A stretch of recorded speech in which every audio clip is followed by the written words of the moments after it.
So, Moon Age Daydream and Starman established that Ziggy is an alien, and Lady Stardust revealed one of the traits that make him an alien: his androgyny.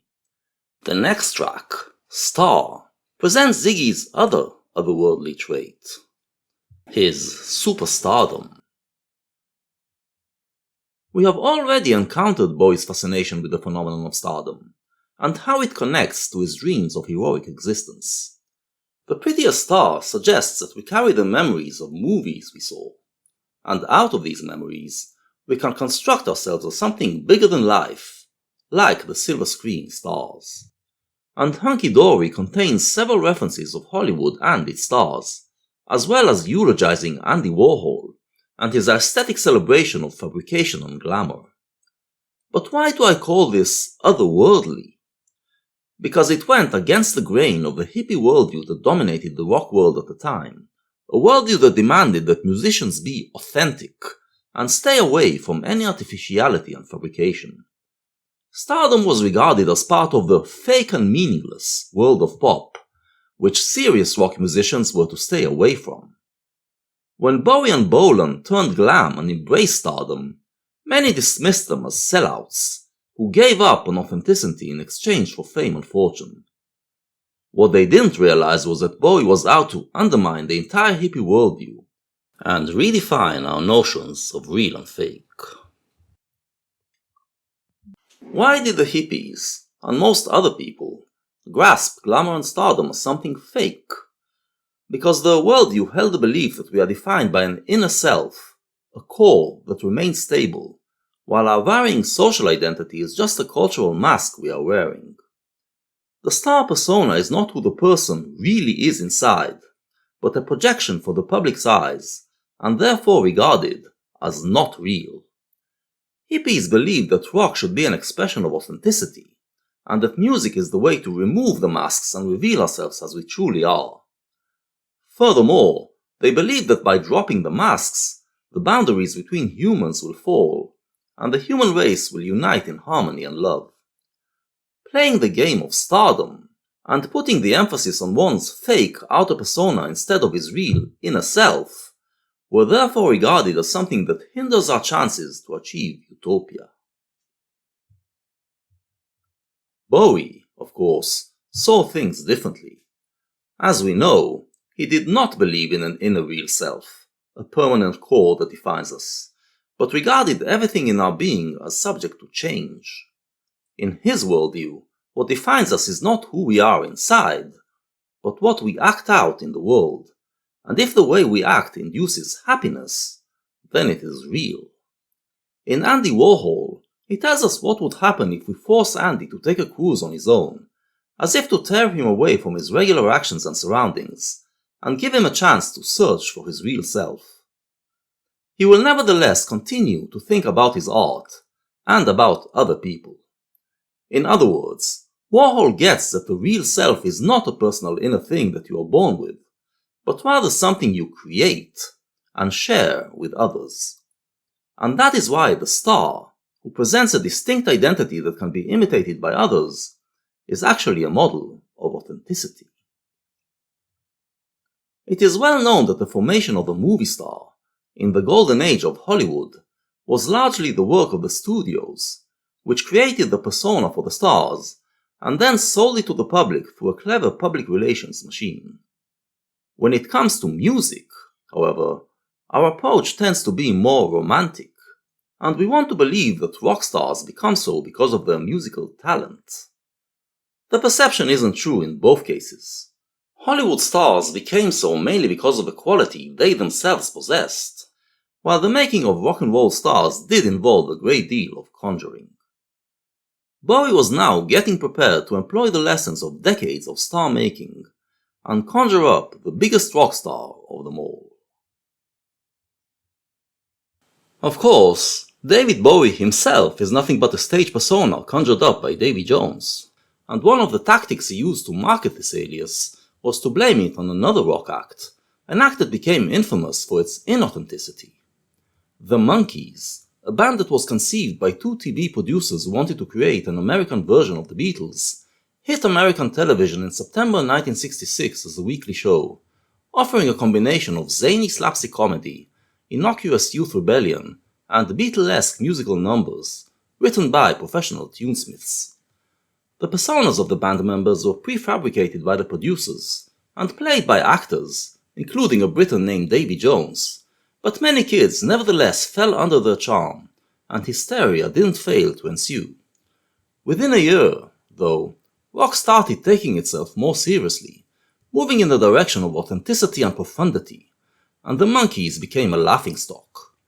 In the collective memory of rock, the Monkees were remembered as a sham, a cynical attempt by the industry to cash in on youth culture.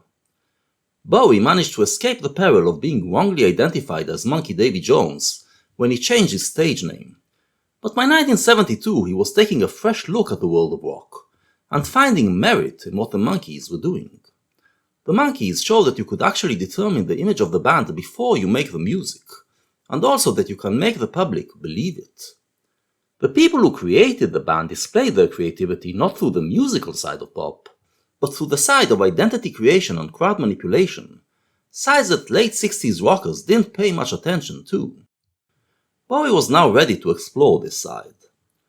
While past heroes like Elvis, the Beatles, the Stones, and the Who left the development of these sides to their managers, Bowie was to set a new standard, in which image creation and media manipulation are done by the artists themselves, part and parcel of their art.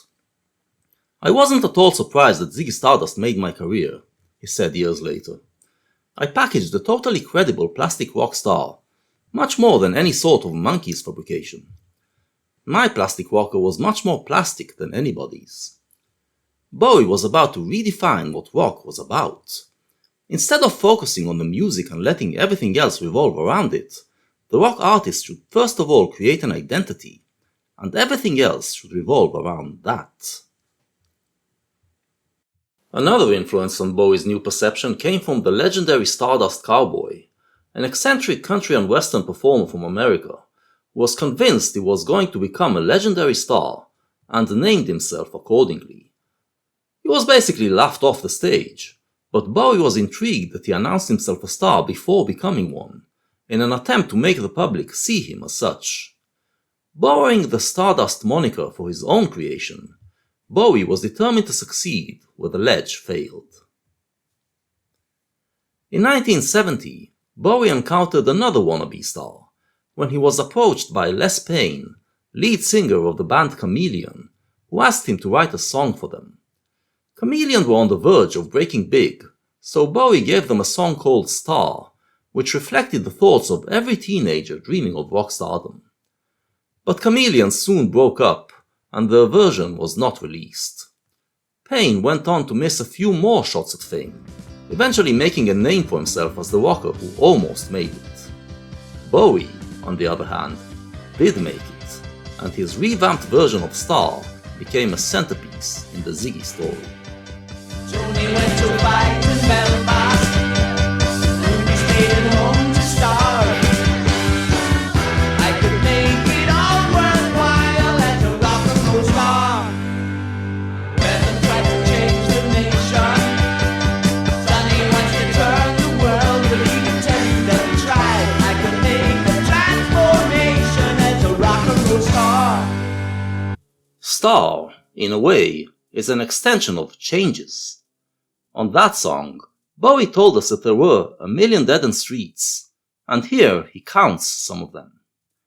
Tony went to fight for his country, still believing in the old notions of patriotism, but the country turned out to be a false idol. Bevan, a name that brings to mind Aneurin Bevan, and therefore socialism, tried to change the nation from within and achieve socialist utopia, but that proved out to be unattainable as well. Rudy, probably a shout-out to his friend Freddie Buretti, aka Woody Valentino, gave up on all ideologies and refused to commit to anything. But that way, as Bowie already told us in Quicksand, only leads to spiritual starvation. And Sonny was one of those who believed that in order to give meaning to your existence, you should strive to change the world for the better. Changes overturned this perception, in teaching us that the change should not be done for the end result, but for the sake of the change itself, because through transformation we find joy. Star presents the way of life that enables you to realize this new ethic. As a rock and roll star, he could perform the transformations he wants, and make his existence worthwhile. So inviting, so enticing to play the part. I can play the wild mutation as a rock and roll star. Hence, he shall become a rock and roll star, and through that, he believes, he will have the freedom to keep mutating and keep living a wild and exciting way of life. I could do it on my head. I'm so wiped out with things as they are. I send my photograph to my honey, and I'd come on like a regular superstar. This passage deals with the more trivial temptations of stardom, money and fame. Bowie acknowledges that they are part of it as well, but as he told us in Changes, the aim is not to be a richer man, but a different man. Money and fame are seen as a secondary thing, while the main goal is self-creation. Bowie uses the term superstar, a term Warhol made up to denote those glamorous characters that surrounded him and lived their entire lives as if they were stars on the silver screen. This now becomes Bowie's ideal. He will present the rock and roll equivalent to Warhol's superstars, and create a persona that exists not only on stage, but in real life as well.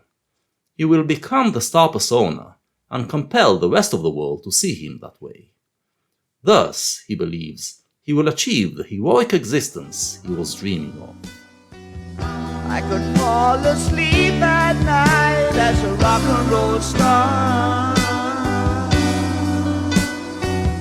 I could fall in love alright as a rock and roll star. Here, however, the rhetoric is going a little too far, and reveals the ironic side of the record, an irony that drips from the way Bowie sings these lines. The protagonist, it seems, believes a little too much in the power of stardom to provide happiness. The record goes against hippie dogma, and shows us that stardom is actually a positive thing, but these lines remind us that it has a dark side as well. These lines, coming right at the end of the record, suggest that the protagonist has gone over to the dark side, and fell into the entrapments of stardom. Within the context of the Ziggy saga, this is the moment when our hero starts to lose it. When he initially took the stage, he did so because he wanted to express himself, and in order to find others who are like him, with whom he can come together in love. Now he starts to think about money and fame as well, and believes he can find even better love as a star, as someone who is above the crowd. We are at the zenith of Ziggy's rise. From here on begins the fall. Rock and roll